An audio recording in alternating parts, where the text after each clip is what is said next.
Righty. All right. We're back with episode 8 of the River City Cycling Podcast.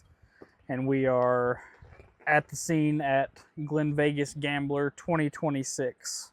Live on the beach. From the beach, everybody's gone. So now it's time to do a podcast. So, first things, supposed to get a lot of rain. And then we ended up getting just a tiny bit of rain Friday night. Just enough rain. Yep. I camped up here, didn't rain any overnight, didn't rain any this morning, and now it's super sunny. And I would have to say the trail condition was dang near perfect. I don't think I've ever seen Glendale in, ever be this good a condition. I agree. Between, Kyle blowing some stuff off the other day and the rain. Kyle not blowing stuff off the other day and the rain just making knock the dust down, making almost hero dirt. There wasn't even any mud around the lake loop. Normally there's a little bit of water in one of those spots, and there was nothing there. I never once hit a mud patch. It was packed. Yeah. I've never seen Glendale packed in. Yeah, I agree, and I've ridden it so many times the past couple of weeks, and this has been perfect. But even the slick, which you haven't been riding out here a lot lately, but there's this portion at the upper bluff part where it's a rock, but there's mud on it. Yeah. Even that was totally dry today. You could hit that so fast. You didn't have to worry about your front end washing out from underneath you. So trail conditions perfect. Huge turnout. Would Gabe say 83 entries, I think, total? Yeah, and I looked last night or yesterday because I didn't register till last minute like I always do. There was 57 pre-registered, which was already more than any Glenvegas race, I think. Yeah. Total whenever we got here. So it was already looking promising, and on the weather, just helped it out. It was perfect. Race predictions. We didn't really know who was showing up, so just kind of based off pre-registered. I actually thought Barry was going to win. And then I thought it was going to be Dustin Burkeen, and then Zach was my podium predictions. Who'd you have? I said garlic parmesan or Gene Parmesan. Gene Who Parmesan. didn't show? Okay. Who I'm surprised didn't show. He showed up last year on he drove to a rain race. Yeah. And then perfectly sunny doesn't show. Like I said, last night he posted 7 p.m. a road ride in his Indiana, so I was I don't think he's coming. Yeah. But we had another contender show. Yep. Also from Indiana. Named Austin. Austin Eggers. I'll let you say the race name because apparently I don't do it right. Cahutta. He just got 7th at Cahutta. Yeah. And I don't know what his time was, gap-wise off of the winning time at Cahutta. But obviously if you're top 10ing at Cahutta, you're going to be pretty strong at a local race. Yeah. A little bit different format, but yeah, at that point, it's who's going to be racing for second? Yep. I believe I also had DB over Zach, but I also had him over Barry. Yeah. I can't remember what you said out. I thought you had DB over Zach, but maybe not. I had DB over Zach, and I had Zach over Barry. Okay. I think. I just thought I've ridden with all 3 of them here recently at the trail. Of course, not obviously race day, not race pace, but Barry surprised me the most out of the 3, but I think it's because I don't ride with Barry very much. I think so. When I saw Barry just come ripping, I was all right, I think Barry's got it. I'm telling you, racing here is so much different than riding. Yeah. I don't know, there's so many micro decisions you have to make out on the trail here. It's not like the canal loop where it's wide open and there's a lot of good lines. There is a very narrow selection of good lines here. Yeah. And it's especially places like Lower Bluff. If you make one mistake, it just starts compounding and your rhythm is off until you get completely out of Lower Bluff. Yep. So it definitely, when you get on the limit, which there's the gravel section early around the lake, but as soon as you hit the trail, there are 3 climbs back to back to back, that put you on the limit. Yeah. And your brain kind of can get a little fuzzy at times. So once you get, put everybody in a race situation and everybody's on high alert, it just changes the dynamic of what you think is going to happen. Yep. So basically, Austin Eggers won, and then DB in second, Barry in We got it third. right here, Yeah. by the way. This is DB. He couldn't DB. be here, so we put his trophy. We got right a memorial. here between us. And thanks to our sponsor, Sparrow Family Medicine, for keeping our heads safe. Yeah, because there was a few, well, maybe just one that maybe took a little ringer to the head. Yep. So race started off, big sprint through the parking lot, and we had a junior rider that maybe was in a little over his head decide that he was going to sprint out and get in front of everyone on the lake loop. I was so happy to see it. I would have been happy to see it, but I was also kind of like, this is going to go bad when someone gets around him and none of us do. So I was like, I was happy that the pace may have been slower than it could have been, but I was also like, could go horribly. Yeah, I had the same thoughts, but I was like, it's delaying the inevitable. Right. But I was like, well, I mean, I've never really ridden with them, so I didn't know. But I was like, this is just biding time for me. And then I knew once we hit that first climb, it was going to grenade either way. Yeah. But once we got to Duck Bay and everybody started making moves, like alarm bells were going off, you got around, like we had a couple of kids we had to get around, and it was like, we've got to go now. So whether we spent matches here or, Duck Bay, like eventually we were going to have to light it up. We were with each other, the lake loop, so we were having to make the same moves as each other at the same time. Were you happy with your position coming out? No. I didn't know what to expect. I didn't expect the junior kid to do that. I didn't want to be first. I wanted to come in there like fifth wheel because that's kind of where I thought I belonged. And I got shuffled back a little further than I'd hoped. Literally last second, another junior kid went around me, and I was like, well, I think this kid's fast though. And that ended up biting us a little bit too. But yeah, I missed my clip in. Yeah. I didn't like that Gabe was in front of us. I didn't like it either. Because I didn't know what moves were going to be made.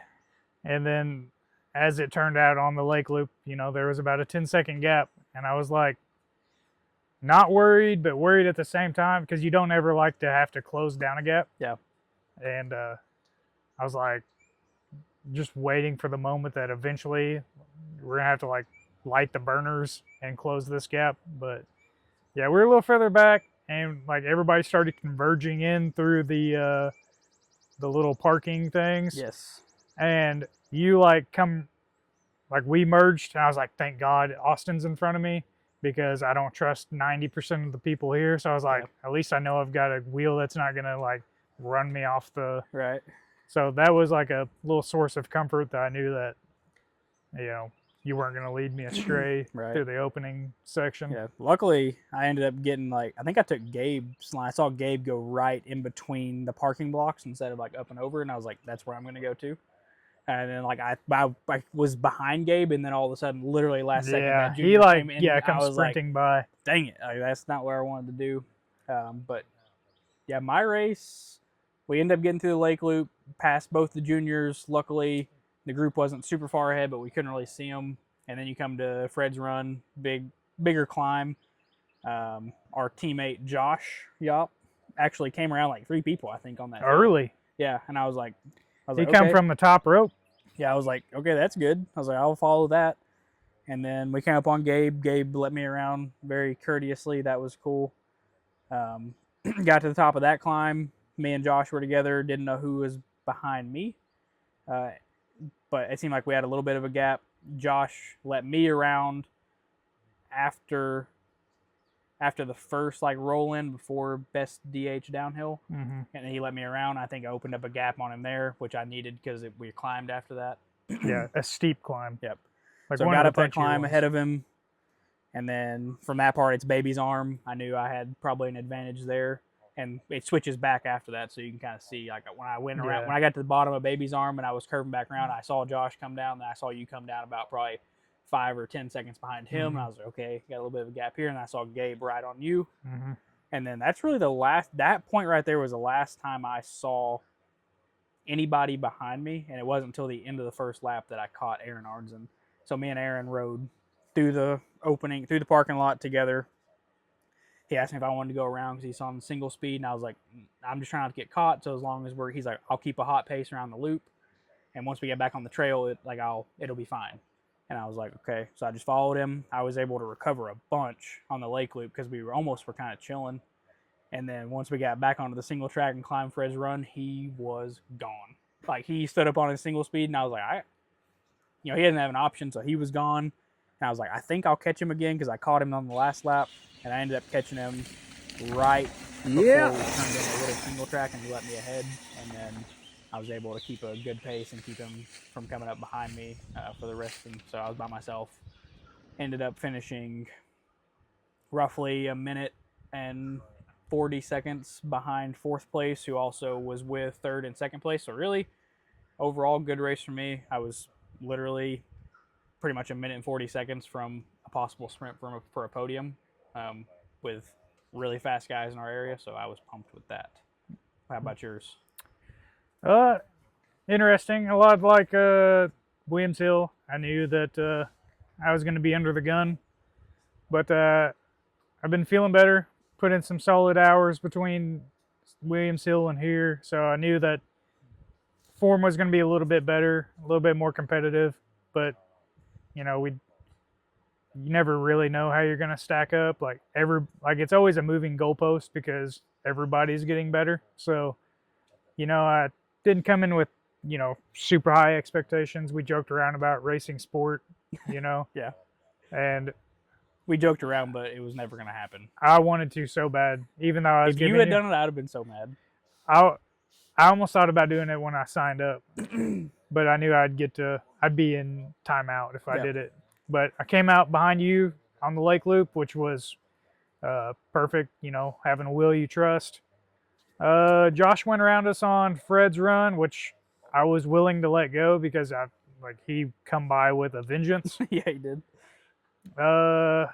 You got around Gabe, and then me and Gabe rode the flat part of that climb together, and Justin was with us, and I wanted to go on the steep part of the climb to try to make the gap up Fred's Run. Made it happen. Bridged back up to you and Josh right as you make that, you go up to the very top of Fred's Run, and then you kind of make that left back into the roller coaster part. So I was on with y'all there, and I kept yo-yoing with you for a little while because I thought that there would be a good chance I would at least catch y'all on the downhills. Yeah. And so I would let the gap open so I didn't have, because I knew y'all were going to smoke me on a lot of the uphill stuff, especially on the roller. So I'd let up, and then I'd catch y'all at the bottom of the climb, and then we were all three together at the bottom of best DH ever. And then I was like, all right, these guys are going to get away from me on the climb. So I had the gap from behind. You all started pulling away. And at the top, right before we get to Baby's Arm, Gabe and Justin catch me. And I've burned way too much energy. I was on the limit. I seen 200 beats per minute on my head unit, which I haven't seen in a while. I did see for the first 10 minutes of the race, my heart rate was 187. Yeah, I was in the 190s. High heart rate out of the gate. So I was like, all right, I've burned a few too many matches that I would have liked to have back. We do Baby's Arm. I kind of get back onto, I closed the distance back to Josh. Yeah. You were already, starting to put time in, so closed it back to Josh. Then the next climb, he, gets away again. And then it's me, coming down Baby's Arm, I hear the loudest crack of my life. And I figured it probably wasn't Gabe. Yeah. And it was loud enough that I legit let off the gas because I thought something legitimately bad happened. Yeah. And it ended up being Justin just grenading his wheel on a tree in a very fast section. And there was potential for him to really get hurt. So Yeah. I was like, it kind of shook me for a second. Yeah. I'm like, should we at least make sure he's not like? I can't believe I didn't hear it because I was like, Yeah, baby's you weren't. arm wraps around. Yeah, you so had to made the maybe the yes, bend around. Maybe or I something. did hear it. I just didn't maybe know what it was, but I was close enough that I should have been able to hear this noise based off of what his wheel looked like. Yeah, it was, dude. It kind of like, I let up for a second. I was like, did he die? Well, me and Gabe kept rolling. Yeah. And me and Gabe pretty well rolled together through up the next climb, the flat section, little single track. Well, I started noticing that little single track, I started seeing somebody ahead of me. And I was like, this is kind of weird. It's flatter up there, and that section at least suits me That better section than, rewards you if you know it. Yeah, and I did know it, and I'm on a very small, nimble bike, so it was like, at least that was the best suited part for me of that entire race. And I started seeing somebody in front of us. Surely that's not Josh, but you were in and out of trees. I couldn't see anything. Well, we come out a little single track, and I start seeing a red, white, and green jersey. I was like, I know it's not Austin. He knows this place like the back of his hand. And then we get to the first descent of Lower Bluff, and I see that it's Josh. And me and Gabe like run up on him. Yeah, man. On that downhill section. And then he kind of starts like taking some iffy lines and stuff. Like I said on the last podcast, like there's some home cooking on Lower Bluff if you know the lines. I agree.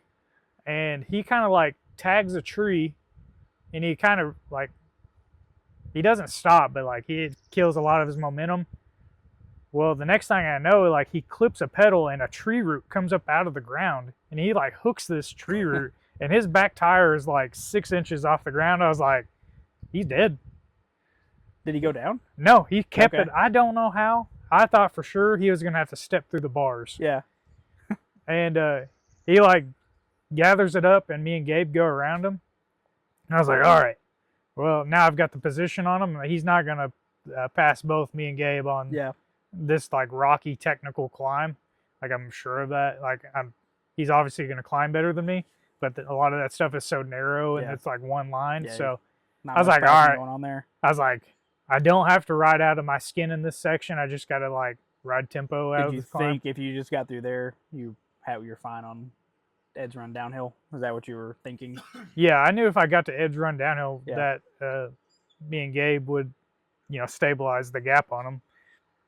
And then through the gravel, I knew that we could hold enough tempo that he wasn't. He told me he was sketched out on the gravel before the race, so I figured that would. I knew that we'd have enough tempo to at least keep him behind us, and whether or not we had him I knew we weren't going to have him on the limit, but we had position on the on the trail. Right. So we come through. Me, Gabe, and Josh roll up to here. I took my bottle hand up, and as soon as I let off the gas, Josh like sprints around both of us as I'm taking my hand up, and I'm like, dang it. If I could have just held this around the lake, it'd have been a little bit better. Right.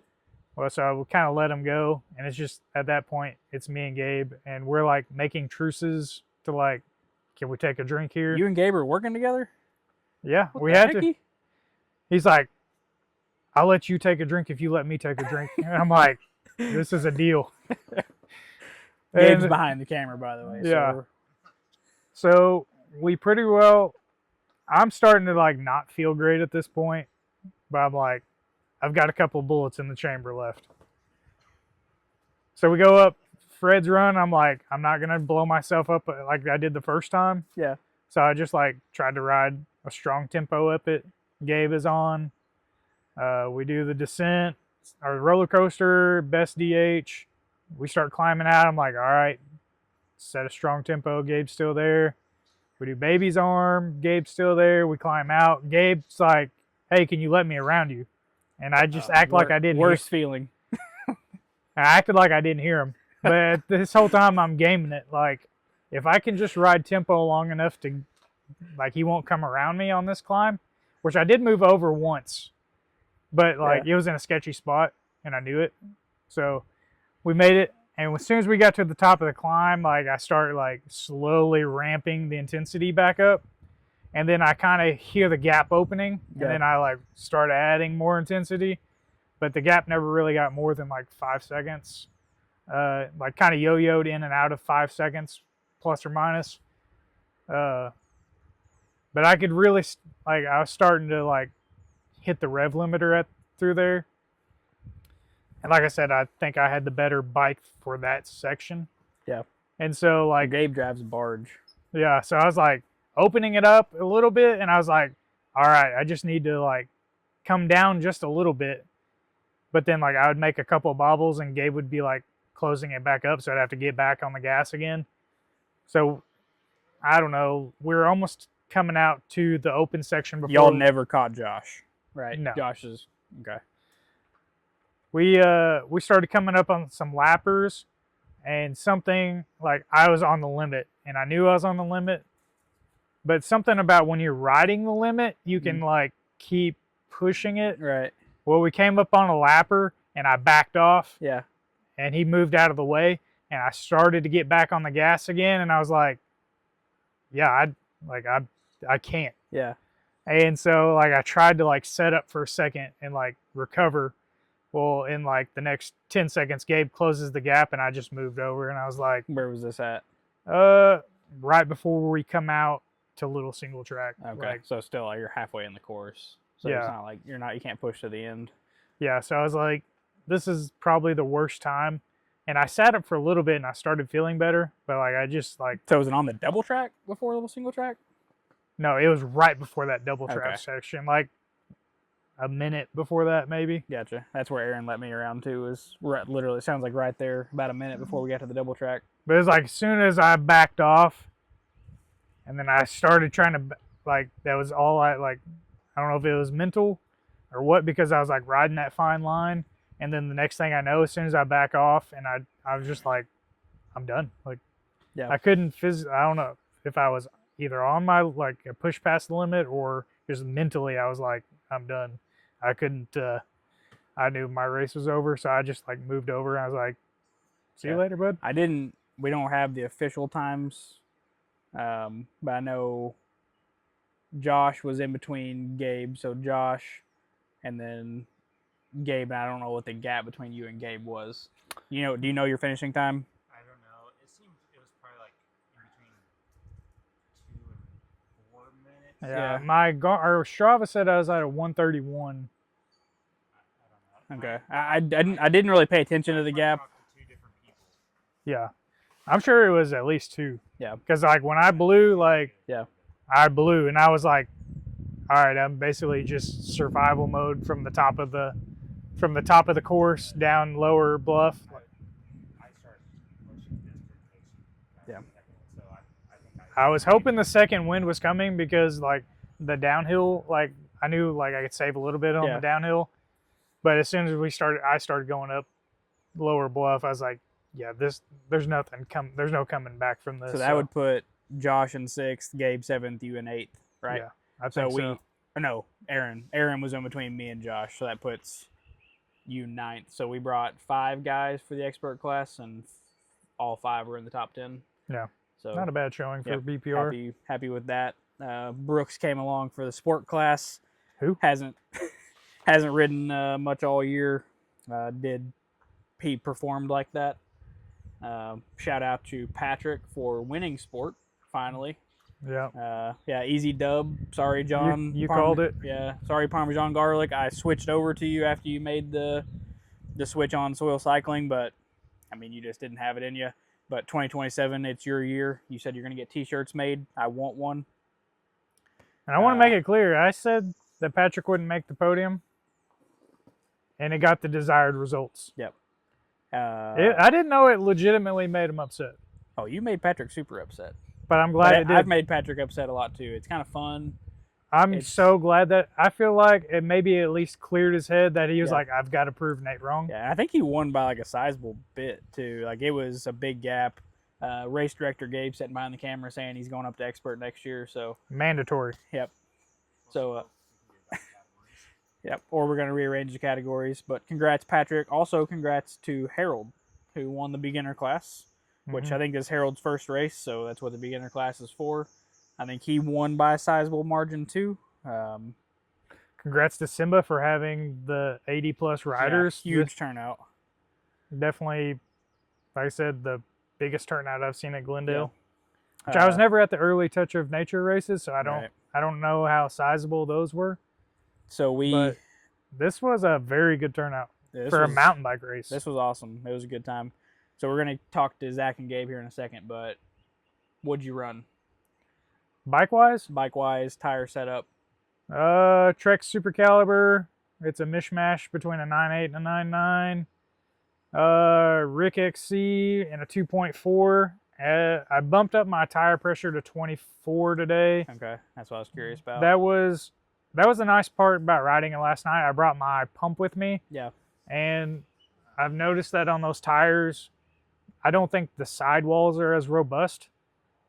So that's what makes it a fast tire. Yeah. But when you load up, especially in those twisty sections, you can feel the tire give, and it was a very uneasy feeling. So I maybe gave up a little bit of rolling for adding tire pressure and peace of mind. Did you like them? Oh yeah, I still think it was probably the best tire for the course. I didn't do I didn't do any recon except for last night. I ride here all the time, but it's maybe the first time I've had the Ricks out here. Second time I've had Ricks out here, and it's a little bit of adjusting to the tire. What the tire likes, what I like. So to make me comfortable, bumped it up to 24. I probably could have stayed to go to 25, but I think 24 was a good middle ground. I didn't ding it. Yeah. It was pretty stable. But what'd you run? I ran the old poverty anthem, threw on a lockout just in case it came down to a sprint, which it didn't. So I just ran a lockout for no reason. Never touched it. But I ran Rccs, which I've probably ridden 10 to 12 laps here in the past 3 weeks. So I've been kind of playing around with them. I know where their limits are. So love the Rcc. I think it's an awesome tire for out here, especially with the conditions. Had it been muddy, maybe not, but I wasn't going to change them. Bird wheels with the nylon spokes, which was super nice because it's not my wheels. So I was able to just kind of truck through whatever I wanted. I didn't have to worry about it. If I broke them, they broke, which they didn't. They held up awesome. I am thankful my wheels did not grenade themselves. Yeah. We saw a zip explode today. Yeah. So the Bontraggers made it further with a self-tune on them. Yep. That I had to detension them all and retension them in the parking lot. So. Sorry, DB. See you, Dustin. That's what you get for not being on the podcast. DB's in the dirt. Yep. That's where I'm going to put him next race. Oh, really? Yep. Is he showing up for Ride to the Sky is Probably the question. Not. He's scared. It's too far of a drive. Yeah, too far of a drive. He's got to go over the bridge. Yeah, he might have to put some miles on his Tesla. DB's going down here. I'm sorry. He got his limelight. So. All right, Zach. All right. How does it feel to not make the podium? Well, it feels like I did a ton of work. And anyway, that's question number one. It's all good. I had the worst possible outcome of what basically was a good race and a good effort, I feel like. Let me get my second question. Go ahead. How does it feel being the second fastest plumber at the mountain bike race? Shitting on Zach. It was no, that's all right. Barry is a super talented technical rider. This is probably the most technical course that a lot of us will race all year. Yeah. And I'm not bad at technical stuff, but it's not since I've moved back to Western Kentucky and I've been here 15 years, I just don't ride a lot of roots and rocks, and it seems like he's not scared to get hurt. That's like Barry's thing. It's not even that. He's just good at it, man. Yeah. His bike's set up a He is little good. better. He's got a pike on the front, which is a super, stout, big fork that he can hammer into stuff a little better than I can. And I really struggle to keep up with him through anything that's real chunky or technical. I can do it, but it's like putting me at extreme amounts of effort to be able to keep up with him when he does the Barry Park 500 watt 90-second power through that stuff, and he gets big gaps. If you don't like bear down and stay right with him, he'll get a huge gap. And he knows the place. Yeah, and he knows it. And I mean, I'm not saying that I don't know it. I did ride it Tuesday. I came up and rode 2 laps Tuesday, and then I rode it a week and a half ago with you. So I rode 3 laps in the past 2 weeks just to familiarize myself. So that's no excuse. But we rode very hard. The start was easy because you all talked about that. What? We got a guy that got. Yeah, we want your race recap. What happened at your races? Right. You got around him first. All right. I'll just go through my race. Yeah. So we took off. Austin Eggers and Dalton Beal. Yep. Out sprinted me to the first corner, and I dove inside Austin Eggers and got around him to get behind Dalton right at the corner, and then followed him into the gravel. And we went around the gravel, and then I could feel it when Dalton blew up. I mean, it was like I was doing like a lot of effort, and then all of a sudden it was like we were cruising. And I said, okay, either he's gonna like screw up and hit a tree or go flying into the lake, or something bad's gonna happen. So I kind of gave him a little space just to make sure that I didn't hit him when he fell, or something's gonna happen, or people are gonna start screaming behind me and get mad. Yep. And I was cool with it being easy, because the starts of mountain bike races sometimes are just a nightmare. For like 15 or 20 minutes, you're just at 110%.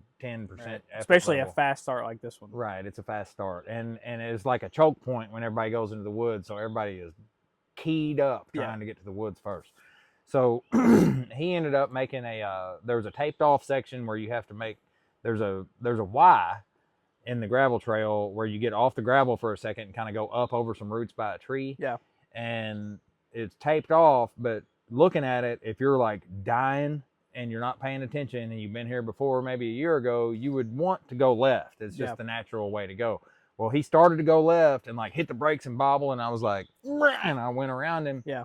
And I just took off at that point. Not super hard, but I sped back up to like beginning of race pace. And I got a little gap, and then everybody else was kind of stuck behind Dalton, and I didn't blow myself up. I was just going pretty fast. And about the time I got into the woods, and I can't remember where I was at. I maybe had like 5 seconds over Austin Eggers. Yeah. When I made the right into the woods, and then through the climb and stuff, they caught me, and I just rode within, racing from the front's terribly hard. Oh yeah, I agree. Because you don't know if everybody's because you're hurting because you're racing, and you don't know if you're going hard enough to keep everybody stuck behind you, or if everybody behind you is just biding their time. And so it's a tough balance to be able to figure out, well, are these guys just chilling behind me?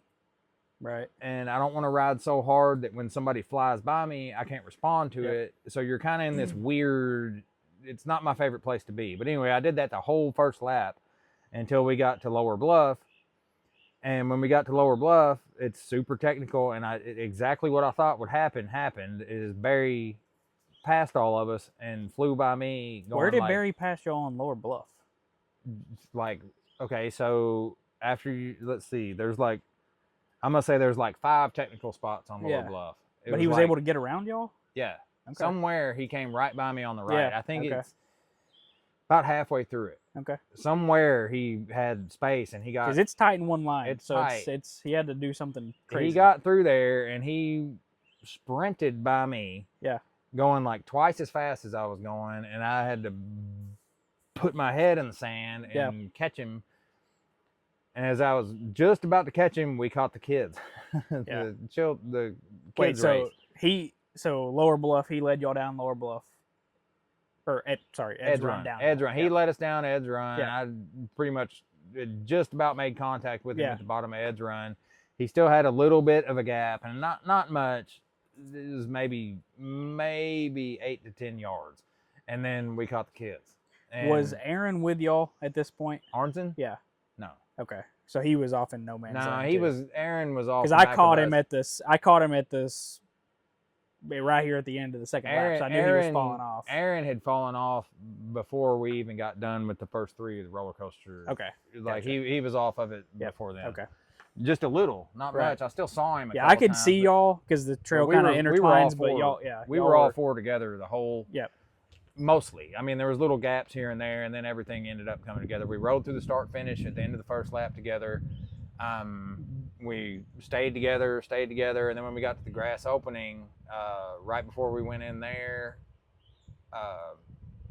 Austin went around us, got a little gap on the rest of the trail, and then when we got to the climbs, he just barely started creeping away, and he was just putting out just that extra amount of effort that I didn't really want to pass. Barry was in front of me, and I just didn't really want to put that effort in to stay with him.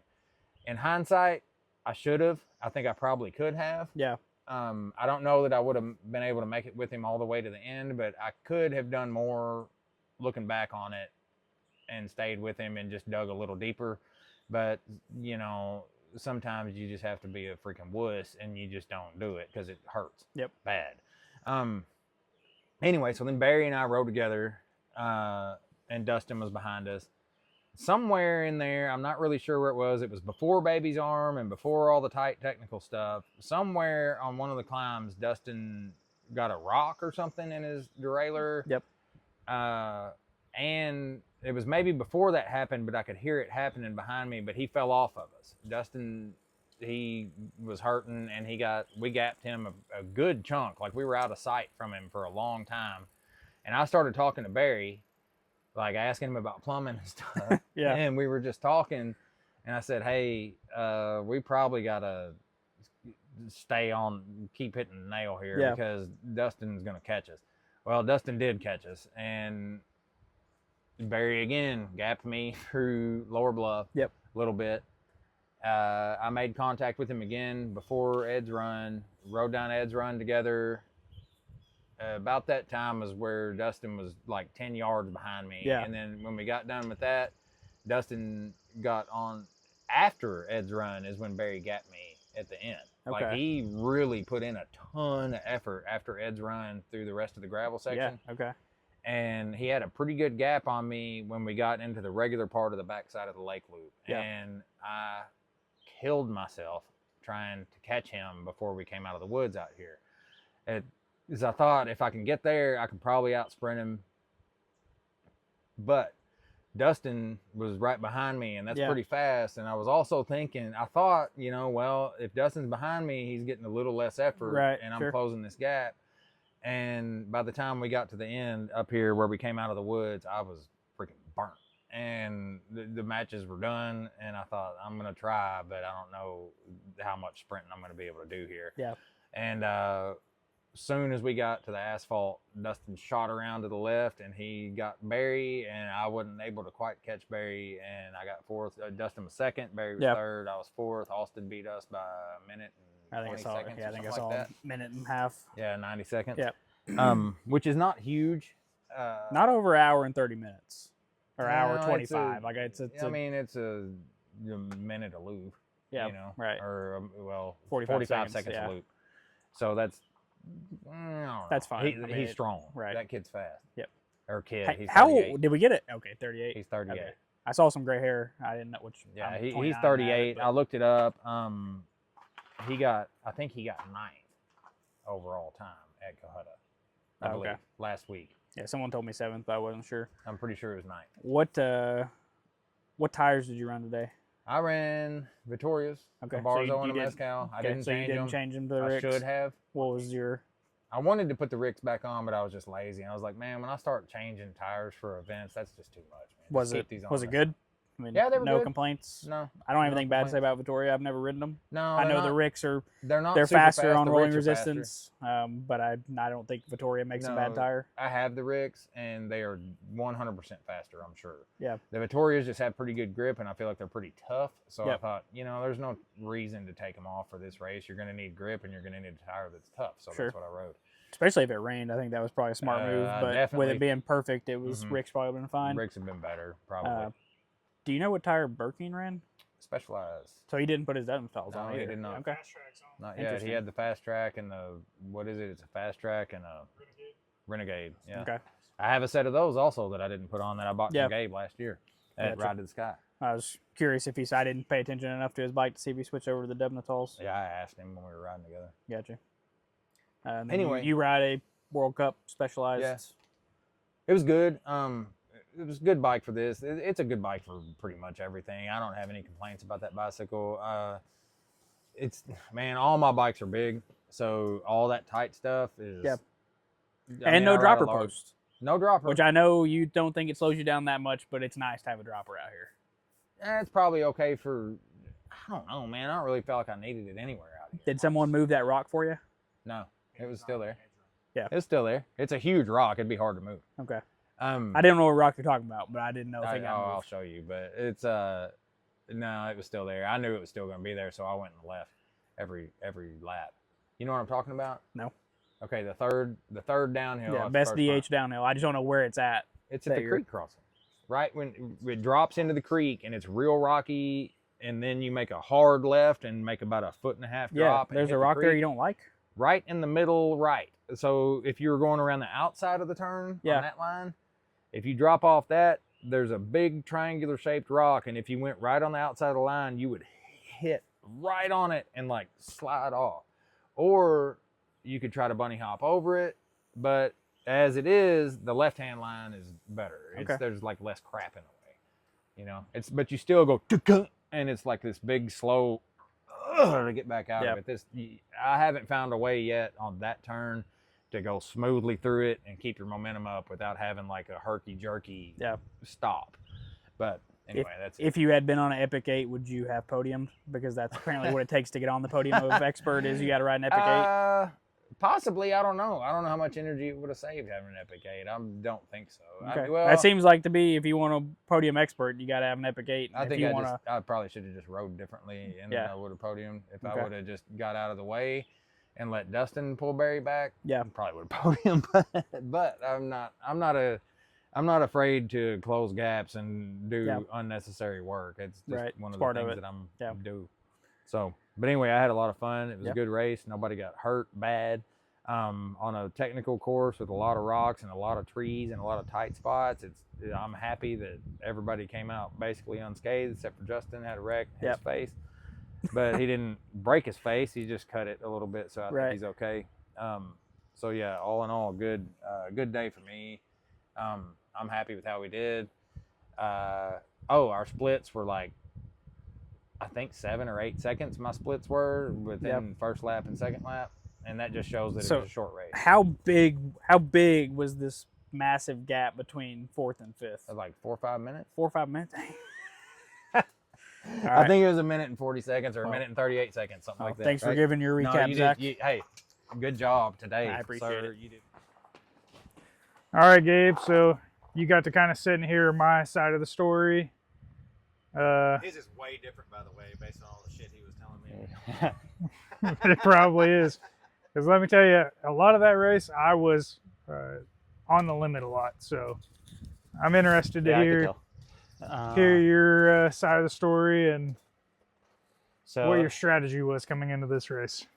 Well, strategy for this race is tough for me because I put on this race or halfway do a lot for this race. But so first I just want a smooth race and then let the chips fall where they may sometimes. But I was hoping to, go for GP points, just ride my race and just get as many points as I could.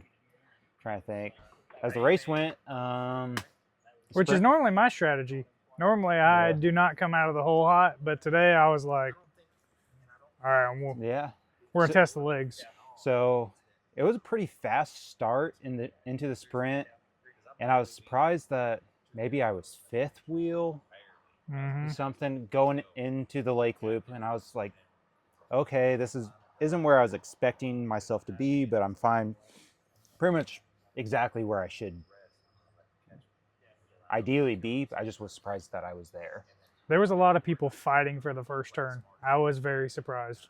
Yeah, so I was happy with that, but immediately, as Zach was saying, was like the pace was, I wouldn't say slow, but not what it's been in years past. Like last year, you, Me, Chris, Zach, and Zach, Gene were, or Gene.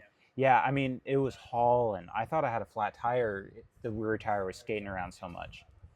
So comparatively, like this year, I was like, I'm totally fine with this. Like Aaron Arnzen and I are like talking to each other. I was so happy. Oh yeah, totally fine with this pace. I didn't know what was going on. I was like, someone's up there that Didn't need to be. But you know, things happen. But then, yeah, we hit the first climb, and I just kind of settled in. I was like, if people want to make moves, they can make moves. Austin went around. You know, I would have loved to beat Austin, but he's been on great form recently. So Very true. I thought, and been riding this a ton as well. So it's weird to have someone maybe actually know this trail better than me, which is not a, you know, It's a it's rarefied air. Yeah. So let him pass. I think I maybe let you go around on the first climb. Yeah. Okay, so I let YouTube pass. Josh hit us at the bottom. Yeah. Like power move. I was like, what is going on here?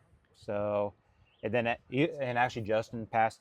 Like, he kind of wanted to wait or not go around me. I think he wanted me to lead into the downhills. Yeah.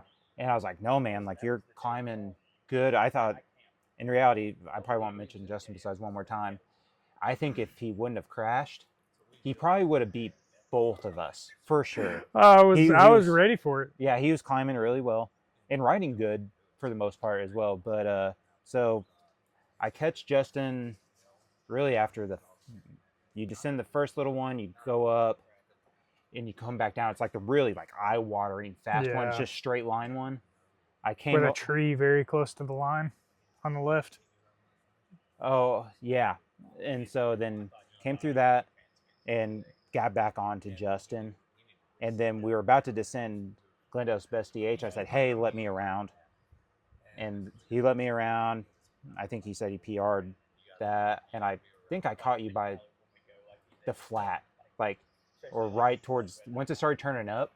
Yeah, I caught you, and the first kicker you caught me. Yeah, and so in my head, I immediately was like, he probably had 10 or 15 seconds on me at the top of roller coaster, and we pulled it back. So that was like my first kind of sign. I was on the limit already. Yeah, and so I got on, but you were riding well, and so we keep on rolling.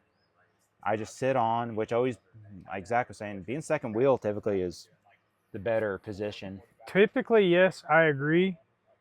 But once again, it's weird that I ride this place marginally more than you do. Mm-hmm. I wanted to ride my own tempo through a lot of these sections because I personally struggle riding behind other people sometimes, that I'm not used to their tempo and how they ride. So I was like, if I want to have any shot of not blowing myself or burning unneeded matches, if I can just set my own pace and do what I want to do, I have a better shot. Yeah. So yeah, you're setting good pace. I was happy with how we were riding, and then we descend Baby's Arm. We're riding it pretty good. I haven't looked at times, but it seemed like weren't going slow, weren't Yeah, it's like we're hauling the mail, but going good. I was happy with that, and then we hear a big boom behind us, which Justin was behind me, and we hit the bottom, and you asked me, did Justin die? And I just said, I don't know, and we kind of sat up for.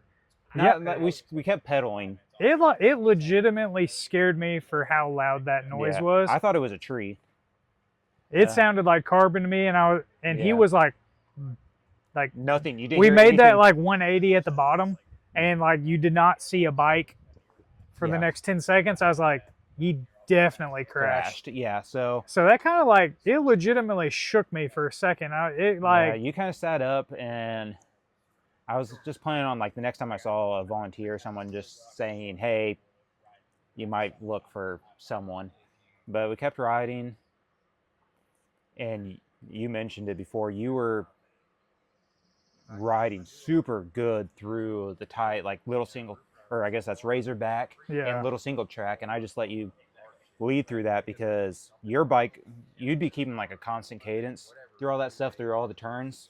With my boat of a bike, that's especially where I wanted to be in front because I know it, and like you said, I just like constantly just I could keep like my cadence was always constant and I was never surging. Yeah, so I was staying on like, I don't know, probably 90% of the time. You were there. Yeah, but like sometimes for sure in a corner that was tight where you just went straight through it, I had to like, you know, work it a little bit to get through.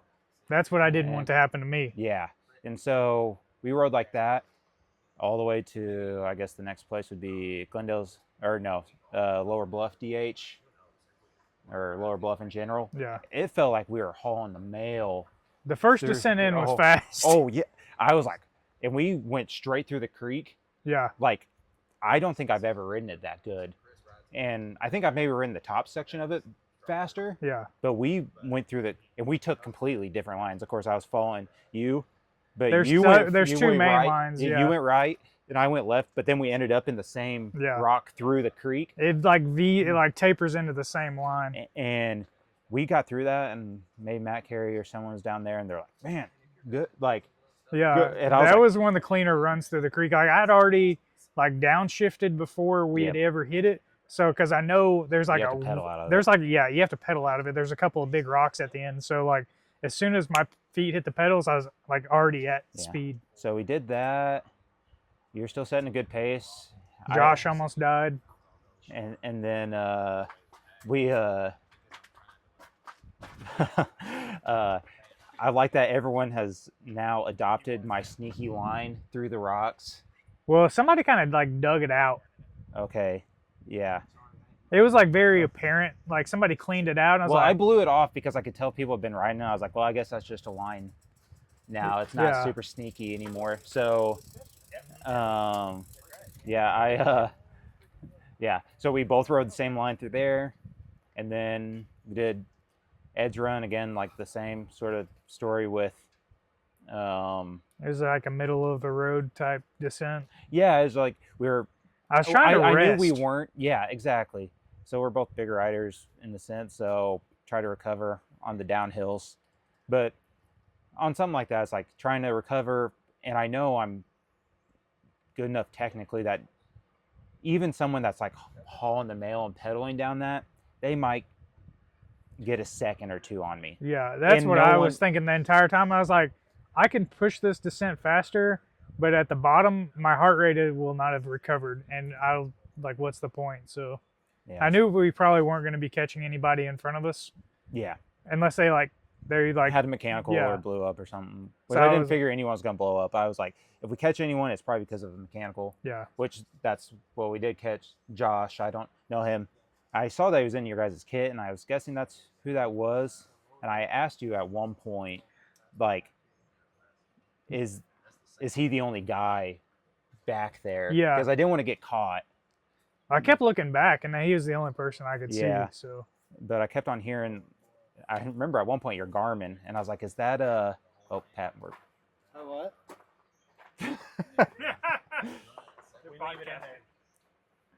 No edits. No edits.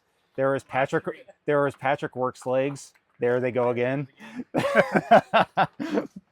But so we finished Josh was on.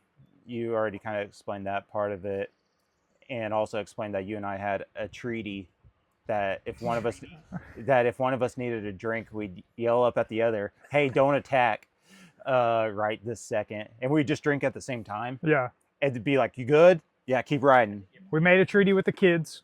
Yeah, like don't attack through kids, and if someone, and I won't say it was like any time. We took like 2 or 3 drinks the whole lap. Yeah.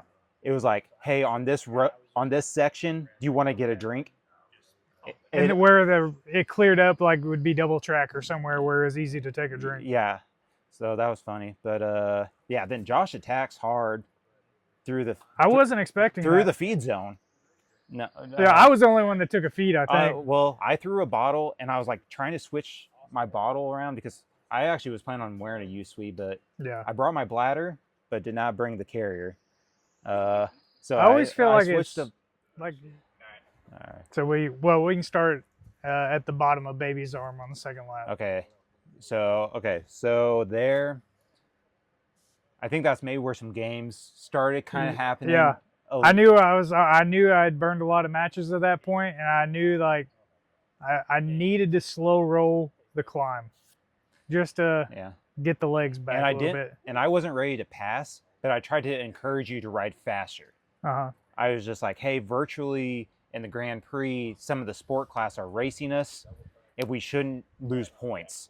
I was like, this is our race. Like, we're not going to get caught probably by anyone. We're not going to catch anyone. We're racing each other, but, you know, virtually we were kind of racing some other people. So I tried Which to ended up encourage not you. even being, at the end of the day, it wasn't a factor. Oh, I haven't looked at times. I think Patrick was 6 minutes slower than me. So unofficially. Yep. So you start to do that climb. I try to talk you into going faster, which you did a little bit. Yeah, marginally. Yeah. Just to keep you happy. Yeah. So we start going a little bit quicker, and I'm like, okay, this is cool. My thought there was, I don't think this is gonna go to the line because I could kind of tell like you were hurting. So I was probably gonna make an attack on lower bluff and then be able to maintain a gap through lower bluff, but you actually I had a fumble. I think you sensed that I wasn't right behind you, and that was my last match. You burnt some matches, and then I think you had like 3-5 seconds on me through Razorback, and then eventually maybe sometimes I'd even close it more, but your bike for sure is faster through that stuff, and I would just have to take a little bit more time through some corners, but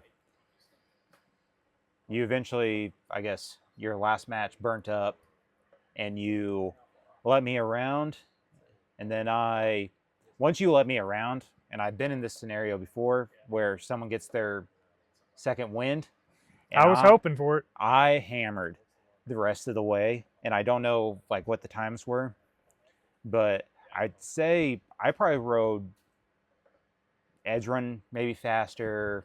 Oh, the other sections faster. I had a little bobble on lower bluff, and I cramped for like a split second right when there was like some lappers, and I was like, oh crap.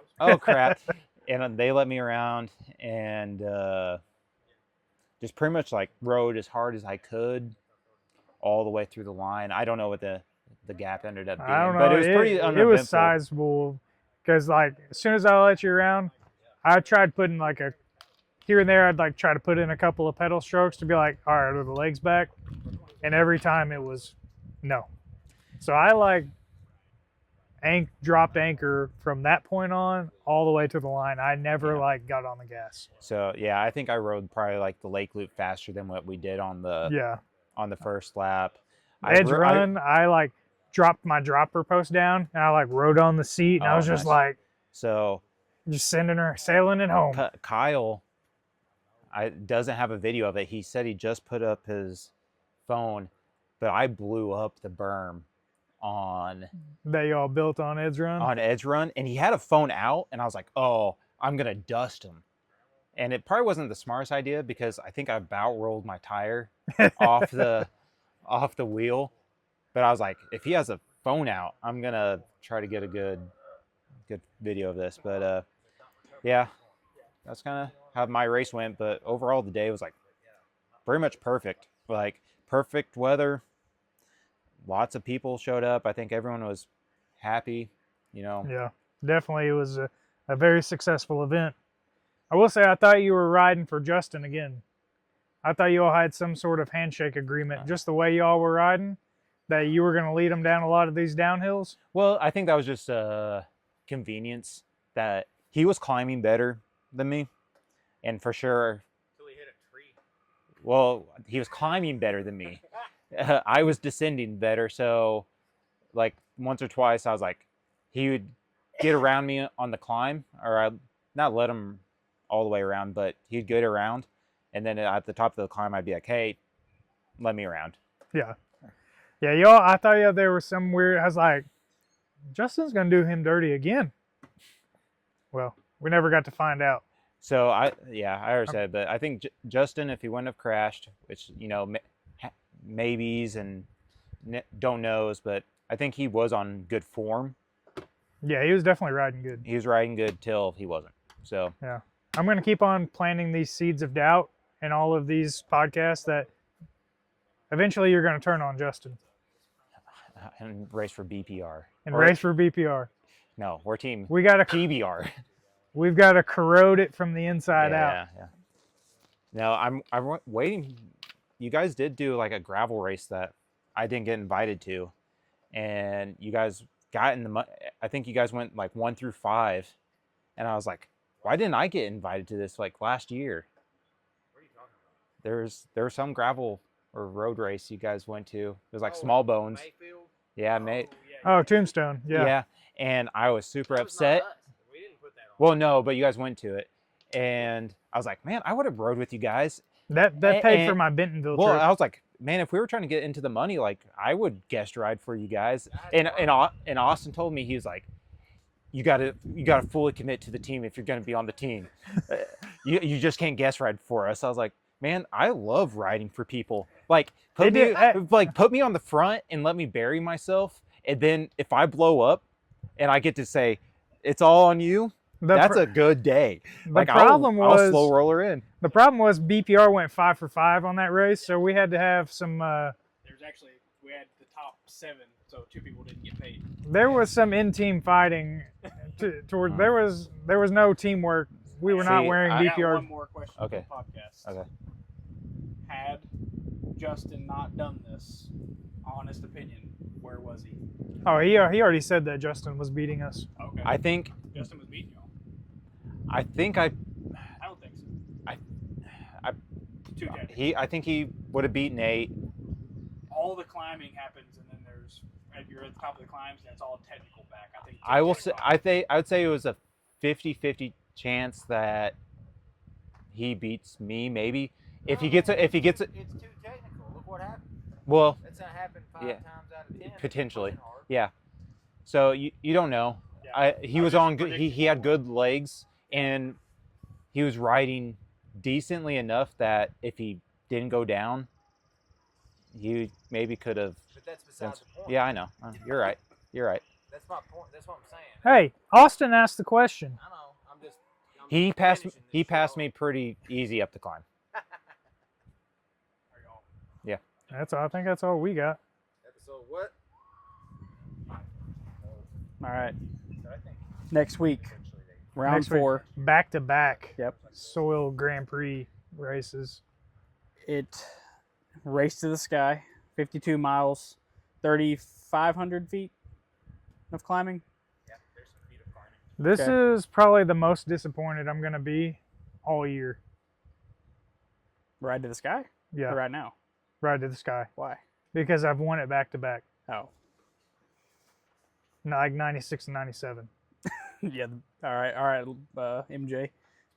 So this is one I would like to do good at, but I'll go ahead and lower my roll. Well, for the betterment of the team. As much as we could probably go into the, team dynamics, an arch nemesis is watching, so we can't tell what we can't give gotta away keep our what cards we're doing. close. Who we're racing for, but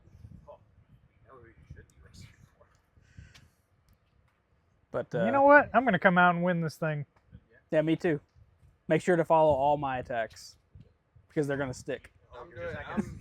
You're not just domestique. You're not just gonna sit on my wheel this time. Right. Zach's a domestique. Me and Nate are going for the win. Zach secured my win last year because old JJ he about reeled us back in, and then me and Zach had a team time trial all the way back in full gas. That was hard. It was not easy. That was a rough day, but it paid off. It was a good day. It was just cold and raining, and yeah, it was fun. That last 10 or 15 miles was pretty brutal. Yep. So what bike are you riding? I'm riding an NV Melee. Ooh, I was wondering Yep, what bike was with- going to show up. I need 2x. I want 2x. I'm afraid. I'm afraid of the 52. Last year I was afraid of the 52 as well, and I went TCR last year, but it had Explorer, so I ran like a 46 chainring and a 44 rear cassette, which ended up being enough. But this year I'll be on the fray. Okay, I was wondering Awesome. if you. I'm not bringing a 56. Too. Why not? Listen, the big dog ain't How you gonna big, go off the big front enough with yet. a 50? I don't really plan on going off the front. I don't know. You do. 56. Oh, yeah. Anybody from the Soil Cycling Pod or the Soil Grand Prix, Nate is who we're racing for. So follow all his attacks. Watch out. Yep. I'm sitting in the back holding on. That's all I'm going to do. All right. Wait, who's in the lead of the Soul Grand Prix? You Should are. be you now. I'm a domestique. Yep. Wait, Hey, you go. You can ride off the front if you want. We ain't chasing. I'm joking. It's a All joke. right. That's episode 8, and we're out from Glendale.